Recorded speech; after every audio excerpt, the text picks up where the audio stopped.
Hola, buenos dias, Queensbridge Primary School.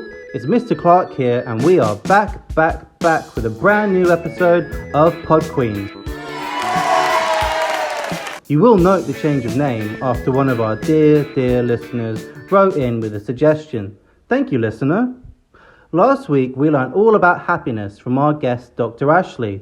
Well, get ready for two new voices on your airwaves this week as I invite Double Trouble, Mr. Blakey and Miss Cullen onto today's show to discuss our emotion of the week, anger. When did you last feel really angry? When did you last lose your temper? How did you calm down? What happens in our brain when we feel anger?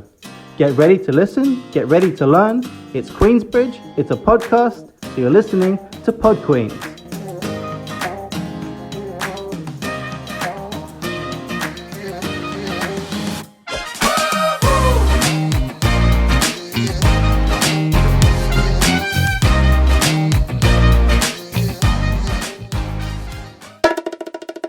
So I want to welcome our guests on today's show. Good day to you, Miss Cullen and Mr. Blakey. Now, you've both worked together for quite a long time, so you must understand anger and frustration quite well. This is true, but I've also worked with you, Mr. Clark, so I understand rage as well. I like talking about anger because it's definitely one of the most interesting emotions. I think that when you see anger, you're just seeing part of the emotion. It's like an iceberg. Below the anger, there are other feelings like embarrassment, helplessness, guilt, nervousness, jealousy.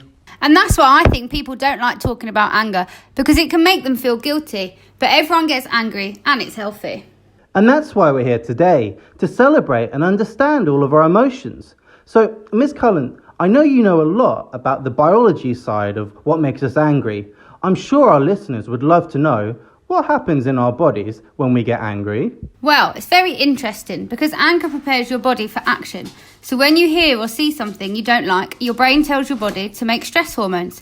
And these hormones make your heart beat faster so that blood is quickly pumped to your muscles. So it's a bit like your body is getting ready to fight. Exactly.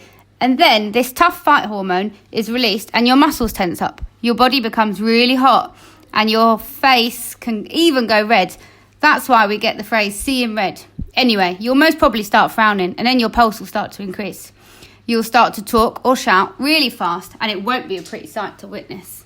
I think it's helpful to think about glitter in a water bottle to imagine what it's like for our brains. When we're calm, you can see through the water and the glitter stays at the bottom. But when you're angry, the whole bottle is shaking and you can't see clearly anymore. And no emotion lasts forever. So when you're calm again, the glitter will sink to the bottom of the bottle.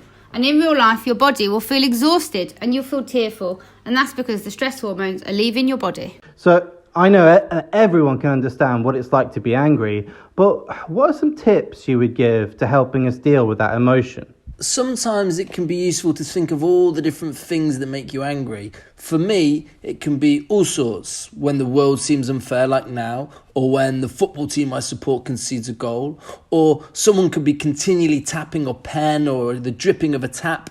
So I guess you can have a scale for how angry different things make you, because the dripping of a tap is annoying, whereas say someone saying something rude to you can make you a lot more angry. Exactly. That's why sometimes it can be surprising when people around us get angry, because what may only be a little bit annoying to one person can be really annoying to another. I get that when I talk to my brother about football. He gets really upset when his team loses, and I don't really care too much for football, so I find it hard to understand why he gets so angry.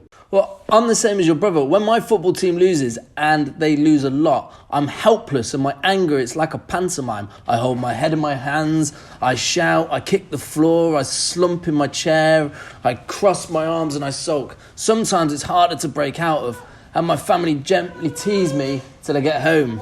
I'm the same when I miss an episode of EastEnders. If that happens, I get in a really bad mood and sulk. So whatever it is that's making us angry, what can we do then to help us cope with that emotion? I think it helps to talk about how we're feeling and to acknowledge that anger is an emotion that's natural. But in practical terms, I've got an idea that I think will really help. It's called the Diary of Frustration. Take some time to write down what really winds you up. give it a score out of 10 for how angry it makes you. So if you're only a little bit annoyed, it could be a 1 or a 2. But if it's something that makes you want to scream and throw things, then give it a 10. Over time, keep your diary of frustration and see if you notice any patterns. Sometimes it can help just to write things down. I think it also helps to think about the difference between things you can change and things you can't change. I agree.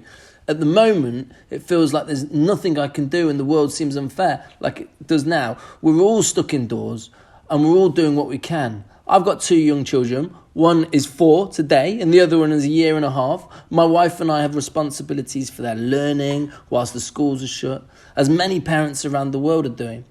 We also have our own jobs that we need to do. I'm a teacher and I've been working in schools for a long, long time, so I should have a head start about how being able to teach. The only problem is, it's really hard. I've realised how I can be the source of anger for my daughter. Turn off the TV and come and read. No. Come and tidy up your toys. No.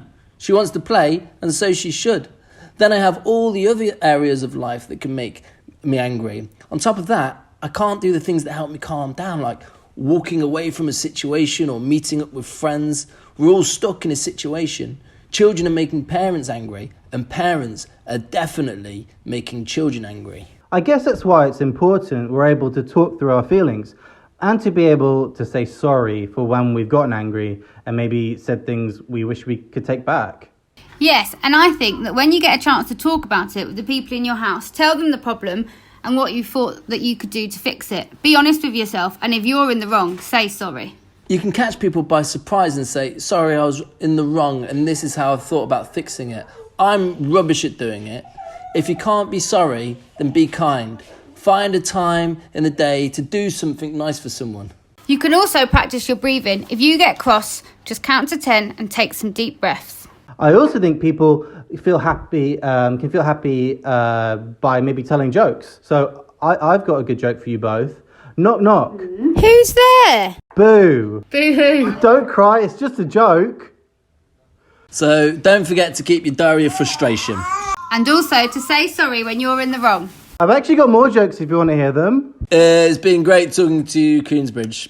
What kind of a key opens a banana? Stay inside and stay safe. A monkey. Hello? Hello? Well, you were listening to PodQueens. My thanks to Mr. Blakey and Miss Cullen. And we'll look forward to next week when we'll be talking all about embarrassment. Don't forget to keep sending your work and staying safe. We miss you all. Bye.